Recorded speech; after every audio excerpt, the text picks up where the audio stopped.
আবার চলে আলাবিনি যা চালু যা আগরে মালা চললো ভাই আর একটু জিরা লই লাঞ্চটা কইরা আই কিটা লাগছে নাস্তা দেয়া দেন।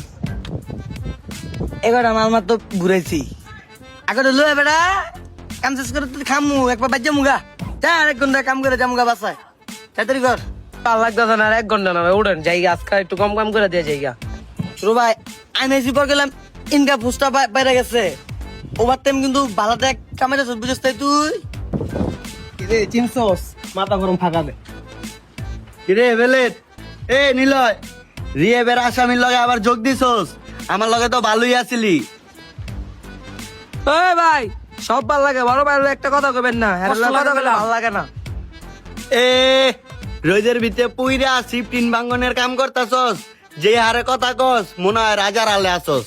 আরে মিয়া আপনি কিছু বুঝেন ভাইজন রিয়াম আসিল আর আমরা যখন আপনার কাছে আসিলাম মনে হয়েছে কি আমরা প্রবাসের ভিতরে আছি ভাই আইছে আর আমাকে ইনকাম সোর্স বাইরে গেছে গা 5 ঘন্টা কাম করি 1500 টাকা রোজ আবার ভাই সোফা কিনছি আমি তো ভাই একটা 50,000 ফ্রিজ কিনছি। আবার ভাই কইছে আমাকে একটা 16 প্রো ম্যাক্স লয়ে দিব তখন আমি টিকটকার বলে হ্যাঁ, বুঝবি বুঝবি হ্যাঁ, আরে মিয়া 1500 তো রোজ আর সন্ধ্যার পর তো চুরি ভাটপারে ফিরি বুঝেন নাই ছোট বাইরে কইছে এটা চিন্তা করে সিস্টিং লয়ে দিমু এর লেগে তো বছরে 12 মাস 8 মাস থাউস ভিতরে আর 4 মাস থাউস বাইরে আবার বড় বড় কথা কস চিন্তাই বাস দেখছস মন না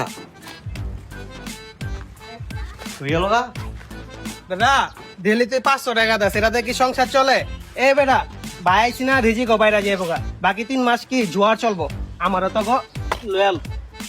কি লাভ বুঝেন নাই আপনার মারা তো কিছু কন আপনার লোক আপনারে মাইরা দেয়